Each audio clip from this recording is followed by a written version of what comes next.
माँ कहाँ गई। मम्मा मैंने कितनी बार कहा है मुझे दाल चावल पसंद नहीं है, फिर आप क्यों रोज रोज बना देती हो? अरे बेटा, रोज रोज लंच के लिए नई नई सब्जियां कहाँ से लाऊं?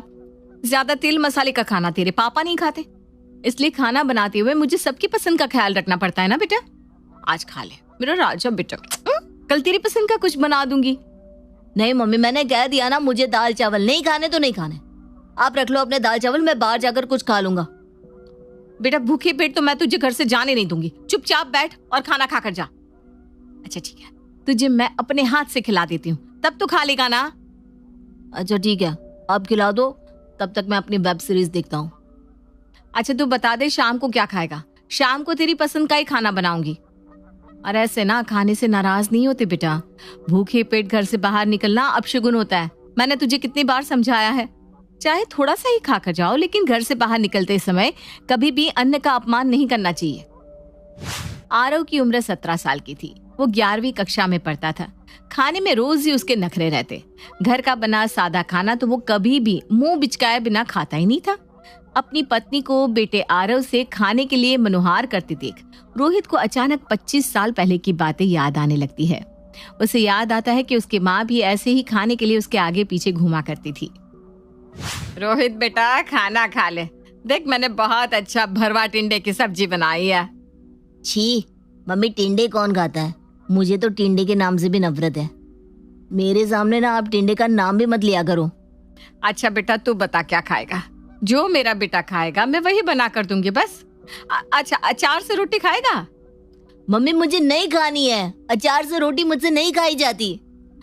अच्छा रोटी दूध खा ले हैं, नहीं तो जैम लगा दो तेरी रोटी पर। मम्मी मैं कोई छोटा बच्चा थोड़ी ना हूँ कि आप मुझे जैम से रोटी खिलाओगे। मैं बड़ा हो गया हूँ। बड़ा हो गया होता ना तो ऐसी सब्जियों को देखकर मुंह ना बिचकता तू। जो बच्चे बड़े हो जाते हैं ना उनको इतनी समझ आ जाती है कि सब्जी खाने से ही शरीर में जान आती है। जान बहुत है मेरे अंदर मम्मी, आप मेरी पसंद का कुछ बना दिया करो बस। जब इंसान खुश होकर खाना खाएगा तभी तो उसको खाना खाकर जान आएगी।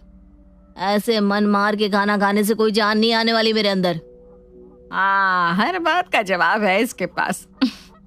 अच्छा बेटा सुबह की आलू मेथी रखी है वो खा ले। मम्मी इतनी कड़वी होती है ये आलू मेथी, मैंने तो सुबह टिफिन में भी नहीं खाई थी और आप कह रही हैं कि मैं शाम में फिर से उसे खाकर अपना मुंह का टेस्ट खराब कर लूं। अच्छा आलू के पराठे खा ले चाय से, वो तो खा लेगा ना। वाह आलू के पराठे, मम्मी आप पहले ये ऑप्शन नहीं दे सकते थे क्या? बहुत चालाक हो आप, पहले जानबूझकर गंदे गंदे ऑप्शन बताती हो। रोहित की माँ रसोई में जाकर जल्दी जल्दी आलू के पराठे बनाने लगती है और कुछ ही देर में पराठे और चाय लेकर बाहर आती है। मम्मी आज ये पराठे का टेस्ट और कलर कुछ अजीब सा नहीं लग रहा? आलू के पराठे कुछ ग्रीन ग्रीन से लग रहे हैं। अरे तू कलर छोड़, ये बता टेस्टी है या नहीं? बहुत टेस्टी है, अब आगे से ना ऐसे ही ग्रीन पराठे बनाया करो। तुझे पता है ये किसके पराठे हैं? किसके? जिस मेथी से तू अभी मुंह बिचका रहा था ना, उसी में से आलू निकाल कर तेरे लिए आलू के पराठे बनाए हैं। ये ले घी रख कर खा, तब स्वाद आएगा।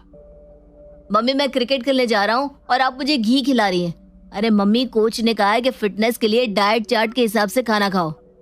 अरे इतनी मेहनत करता है, 2-2 घंटे धूप में दौड़ लगाता है, तू तो 1 चम्मच और घी लगवा इन पराठों पर, तभी तो ताकत आएगी बेटा। और ये घी मैंने घर में बनाया है, ये नुकसान नहीं करता, बहुत फायदा करता है। पापा कहाँ खो गए आप? मैं जा रहा हूँ, बाय।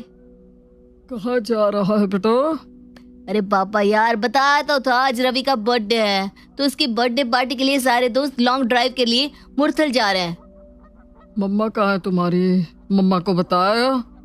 पापा पता है ना आपको, मम्मी का इमोशनल ड्रामा फिर से शुरू हो गई है। वो अभी आंसू पोंछते हुए अंदर गई है। आप उन्हें संभाल लेना, मैं निकलता हूँ। अरे वैसे कैसे कर सकता है बेटा? तो एक बेटा होकर अपनी माँ के लिए इतना इग्नोरेंट कैसे हो सकता है? ऐसा लग रहा है जैसे मेरा अतीत मेरे सामने आकर खड़ा हो गया है। अतीत? तुझे पता है ना आज क्या है? तेरी मम्मी का जन्मदिन है आज, फिर भी तेरी माँ ने उसकी पसंद का नहीं तेरी पसंद का खाना बनाया।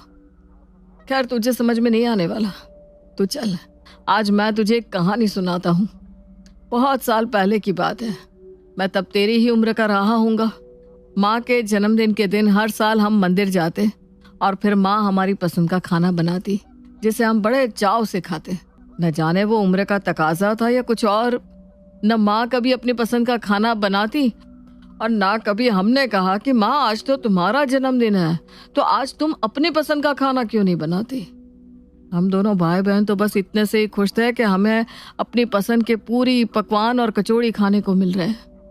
मैं ग्रेजुएशन में था, मेरे पास मोबाइल नहीं था लेकिन घर पर लैंडलाइन लग चुका था। मैंने पीसीओ बूथ से जाकर अपने घर के लिए कॉल लगाई। मम्मी मुझे आने में लेट हो जाएगा। क्या हुआ बेटा, सब ठीक तो है ना? देख सर्दियों का समय है, बहुत जल्दी अंधेरा हो जाता है। क्या जरूरत है ज्यादा देर तक बाहर घूमने की? समय से लौटकर घर आ जाया करना बेटा। अरे मम्मी, अब मैं कोई छोटा बच्चा थोड़ी ना हूँ जिसे अंधेरे से डर लगेगा। अच्छा मेरा बिल बढ़ रहा है, मैं फोन रखता हूँ। अच्छा सुन, तेरे पापा टूर पर है इसलिए कह रही थी थोड़ा जल्दी लौट आना बेटा, मुझे ना थोड़ी सी घबराहट सी हो रही है। अच्छा, अब मुझे जल्दी बुलाने के लिए ये तबीयत का हथकंडा अपनाने की कोई जरूरत नहीं है। मम्मा कभी तो मुझे खुशी खुशी कह दिया करो कि जा घूमा अपने दोस्तों के साथ। जब भी कहीं घूमने की बात करो आपका यही नाटक चालू हो जाता है। अच्छा सुन, ठीक है घूम ले दोस्तों के साथ। मैंने आज छोले भटूरे बनाए हैं, तुझे पसंद है ना? आकर खा लेना बेटा। अरे मम्मी, मैं बाहर खाना खाने ही तो जा रहा हूँ, फिर आकर आपके छोले भटूरे कैसे खा सकता हूँ? आप ऐसा करो, खा लो और खाकर आराम कर लो। बेटा आज मेरा जन्मदिन है, अकेले कैसे खा लूं? दीप्ति अपने ससुराल में है, पापा अपने टूर पर और तू बाहर। ठीक है रखती हूँ फोन। जैसा कि हर बच्चे को आदत होती है माँ की बातों को एक कान से सुनकर दूसरे से निकालने की, मैंने भी माँ की कही एक भी बात पर गौर नहीं किया और फोन रखने के बाद दोस्तों के साथ खाना खाने के लिए रेस्टोरेंट की तरफ निकल गया। मैंने एक पल के लिए भी ये सोचना जरूरी नहीं समझा कि जो माँ मेरे जन्मदिन पर एक सप्ताह पहले से तैयारी में लग जाती है, क्या उसके जन्मदिन पर मैं उसके साथ बैठकर अपनी पसंद का खाना भी नहीं खा सकता? वो उम्र ही ऐसी होती है। यार दोस्त बड़े आकर्षित करते हैं और माँ बाप के साथ बैठना और उनसे बात करना फिजूल लगता है। उस रोज रात के 11 बजे मैं घर पहुंचा। घर पहुंचकर मैंने घंटी बजाई लेकिन माँ ने दरवाजा नहीं खोला। मुझे गुस्सा आ गया और गुस्से में मैंने दरवाजे को जोर से धक्का दे दिया। दरवाजा खुला हुआ था। मम्मी, अरे दरवाजा खुला रखकर सो गई क्या? मम्मी। मम्मी डाइनिंग टेबल पर सर टिकाए बैठी हुई थी। थाली में खाना सजा हुआ था। जैसे ही मैंने माँ को हिलाया उनका शरीर एक और लुढ़क गया। माँ का शरीर प्राण छोड़ चुका था। एक पल के लिए मेरा सारा शरीर सुन पड़ गया। मम्मी, मम्मी क्या हो गया आपको? मम्मी प्लीज उठो ना, आपने खाना भी नहीं खाया है। मैं आ गया हूँ मम्मी, चलो दोनों साथ बैठकर खाते हैं। मम्मी, मम्मी उठो ना। मैं मम्मी मम्मी कहता रहा लेकिन उस रोज मम्मी ने मेरे बुलाने पर एक बार भी मेरी तरफ पलट कर नहीं देखा। उन्हें हार्ट अटैक हुआ था। जब उन्होंने मुझसे कहा उन्हें घबराहट हो रही है तो शायद उन्हें वाकई उसी समय अटैक आया होगा। काश माँ के बुलाने पर उस समय मैं लौटा था। काश माँ को एक आखिरी बार उनका जन्मदिन विश कर देता। काश उनकी खुशी के लिए मैं आखिरी बार उनके हाथ से छोले भटूरे खा लेता। ये काश जीवन भर मेरे सीने पर बोझ बनकर अटके हुए है। बेटा माँ जब तक सामने होती है ना तब तक हमें उसकी कदर नहीं होती। जिस दिन वो हमसे दूर हो जाती है तब समझ में आता है कि माँ क्या चीज है। आज मम्मा का बर्थडे है तो मैं उनके साथ रुककर उनके दिन को और भी स्पेशल बनाना चाहिए। बेटा माँ के लिए उसके औलाद से ज्यादा प्यारी कोई चीज नहीं होती दुनिया में। तो खुद देख ले, जन्मदिन तेरी माँ का है और खाना आज सब तेरी माँ ने तेरी पसंद का ही बनाया होगा। मुझे माफ कर दो पापा, आप सही कहते हो। मम्मा हर रोज सिर्फ हमारी पसंद पूछती है। हमने तो कभी पूछा ही नहीं मम्मा आपकी पसंद क्या है। आज हम दोनों मिलकर मम्मा को उनके बर्थडे पर सरप्राइज देते हैं। हम अपने हाथों से उनके लिए खाना बनाते हैं। आरव और रोहित मिलकर शिखा के लिए खाना बनाते हैं और केक ऑर्डर कर देते हैं।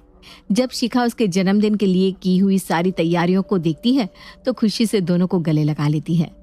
शिखा की आंखों में झलकती खुशी देखकर आज पहली बार रोहित को अपने सीनों पर बरसों से रखा बोझ हल्का महसूस हो रहा था।